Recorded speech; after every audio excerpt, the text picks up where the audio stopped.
We have a treat. Mm-hmm. Our allergist is here today, and this is Dr. Segal. Doctor, thank you so much for being here. Thanks for having me. We've had itchy eyes and been Mm-hmm. talking about allergies for at least the past month, and Yes. it's just seems like it's a bigger problem this year. Is it a bigger problem this year, or is it our imagination? It's not your imagination. Year over year, we're seeing higher pollen counts, and that's going to affect lots of people. 1 in 4 Americans have year-round or seasonal allergies, and these higher pollen counts are going to contribute to pretty severe symptoms for many of them. Did the warm weather we saw a little early in the season kind of add to this problem that we're seeing in the Delaware Valley? So I think that the warmer climate in general and the shorter winters mean that the pollen season is just going to start sooner and much sooner than what we remember or what we might think of from several decades ago. So again, we have earlier onset of symptoms and we have higher pollen counts. And both of those things are going to contribute to people feeling miserable. And how do you know if it's an allergy versus a cold? How does someone know?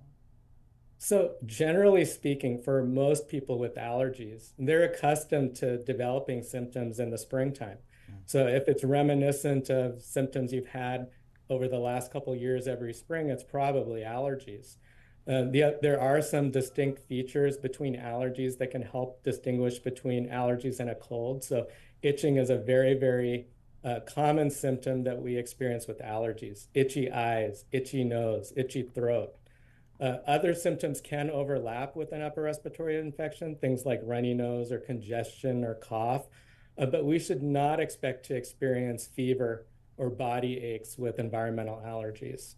And the other distinguishing factor between allergies and a cold is allergy symptoms can last for weeks and weeks. And as you experience symptoms through the pollen season, when we think of upper respiratory infections, for the most part, they last several days as they improve on their own. So again, these are some distinguishing factors between allergies and an upper respiratory infection.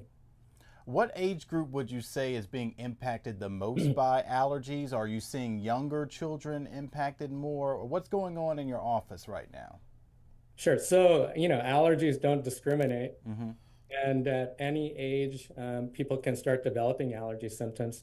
Typically, we think of developing allergies during childhood.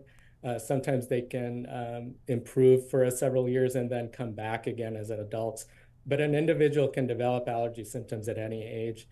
We are a practice that sees both pediatric and adult patients. So it's not uncommon for us to see the entire family, from young Wow. toddlers who have allergy symptoms to their brothers and sisters in school to the parents. Again, it affects all ages. So, as far as someone who may have never had an allergy and then develops an allergy, is that Yes. something that is a common occurrence? 1 in 4 Americans are affected by seasonal allergies. And yes, they can develop at any time. You can develop new allergies. Maybe at one point you had allergy symptoms just in the springtime, but as time goes on, you start to develop similar symptoms in the summer or in the fall. So these are new allergy symptoms that may be developing for that individual with time. We're not supposed to respond to these otherwise benign things. Pollen is a normal part of the environment, but in individuals who have allergies, their body's treating that pollen like a foreign invader, and it's mounting an inflammatory response, and that accounts for many of the symptoms that we experience. Interesting. So, doctor, why do some people get allergies and some people don't? So genetics may play a very important role. What we see is if one parent has allergies, there's a 50% chance that the individual will develop allergies as well. If both parents have allergies, then the likelihood of developing an allergy may be anywhere from 60 to 80%. So genes play a role. The environment also plays a role because you have to be exposed to these allergens to develop an allergy. As we experience higher and higher pollen counts, we're all being exposed to these proteins in there, and that can stimulate the immune system to develop an allergy as well. Wow. Yeah. So exposure to the allergen can cause the allergy. I thought exposure to the potential problem could limit you getting an allergy. Can you talk a little bit about that? So when an individual develops an allergy, it becomes a memory within the immune system. And from that point forward, whenever the body encounters that trigger, it's going to mount an allergic response. So repeated exposure, just when I refer to that, I'm just saying that that's how those proteins are exposed and introduced to the immune system. But once that allergy develops, it tends to be a long-lasting effect on the immune system, so that every time you're re-exposed to it, you're going to mount a similar allergic response.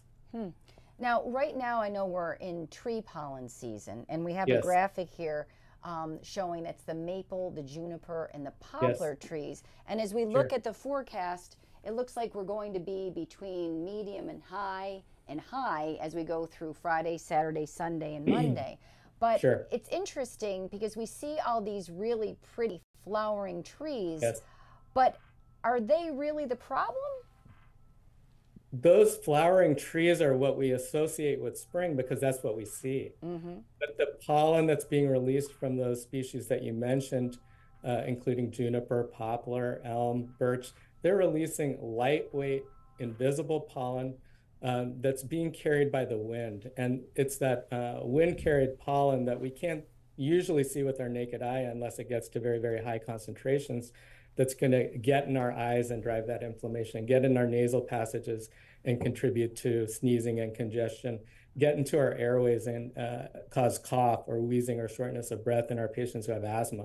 So, Doctor, we know that tree pollens obviously are out now, and grass is next. The kids are going to be out playing in the yard, the weather's going to get warmer, everything's going to be worse. So how can we protect ourselves and our families from this? So recognizing that you have allergies is going to be a first step. We can limit our exposure when pollen counts tend to be the highest. So that might be in the middle of the day. If there's things that we need to do, or if we want to exercise outdoors, then perhaps the best time of day would be early morning or later in the evening. When we are outside, wearing sunglasses will protect our eyes, doing things like keeping our windows up when we're driving. When we are home, keeping our windows down despite those really nice temperatures.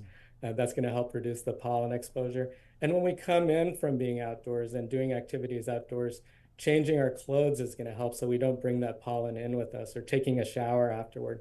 These are avoidance measures that help reduce our exposure to these things that are driving a lot of that allergic inflammation. Wow, so interesting. And we do notice that people that aren't typically bothered by this year and other years when we've had such warm temperatures so early seem to be bothered more this year. I see several people every day who test negative for environmental allergies but are experiencing similar symptoms. Remember that pollen is in very, very high concentrations. It's being blown by the wind. And so it's going to cause irritation to our eyes, whether we're allergic or not. It's going to cause irritation to our nasal passages, whether we're allergic or not. Things that can be helpful, whether you have allergies or not, would be cool compresses for the eyes, or using saline eye drops just to wash the pollen off your eyes, or a saline nose spray or sinus rinse to, again, remove the pollen that's driving a lot of that inflammation and irritation out of our nasal passages.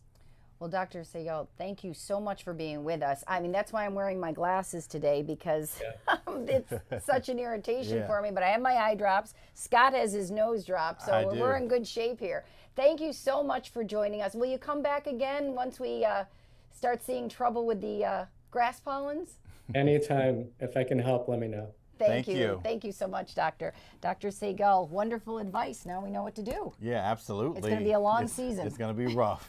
Yeah, we'll be back with some final thoughts after this.